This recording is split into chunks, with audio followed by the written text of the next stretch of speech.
What is going on, guys? Today we're going to talk about the top 4 baits that I like to use for winter to target those slow, giant, lethargic, lazy bass. So let's jump straight into it. The first one is going to be a big glad bait. Glad baits are great during this time of year. They move very slowly and they usually only go down about 4 to 6 inches.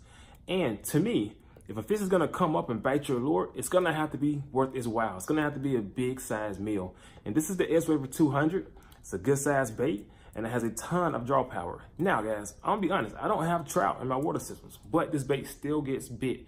Bass are very curious and they're predatory sometimes. They don't want other animals or fish in their own territory. Now, if you guys can't commit to throwing a trout type bait in your water system, you can go to a different style bluegill type bait, which I have tons of them in my area.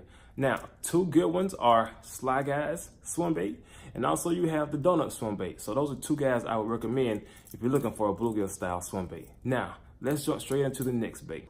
That's gonna be the mob jig. Now, this jig has a fairly large profile. This is comparison to my hand. It is a big setup, guys, but we're targeting big fish.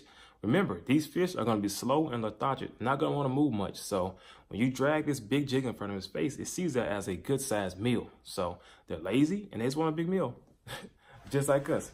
Now, one cool thing about this particular mop jig is it actually has live rubber. Now, what that does is bloom out and gives this bait a bigger profile. Now, guys, with a jig this size, you're going to sacrifice catching those smaller fish, but we're looking for that one big bite. Now, this thing works great. This dragging it, are just hopping it up and down. And for you short anglers, you can use this as a gauge to tell how deep your ponds are. So let's get to the next bait, the chatterbait. This is a great bait. It's phenomenal during spring and fall, but I still throw it in winter. I can slow it down and I can get it really close to the bottom of the grass in the ponds and lakes. Great all around bait. It's a search bait, so I don't have to dedicate myself to this one spot because many times in winter, those bass can be bunched up in one general spot. So the chatterbait is always a good one.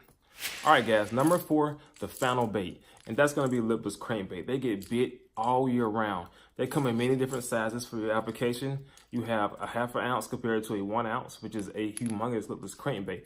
But guys, they get bit. They have rattles, so for you guys who's fishing dirty water, it helps your bait stand out.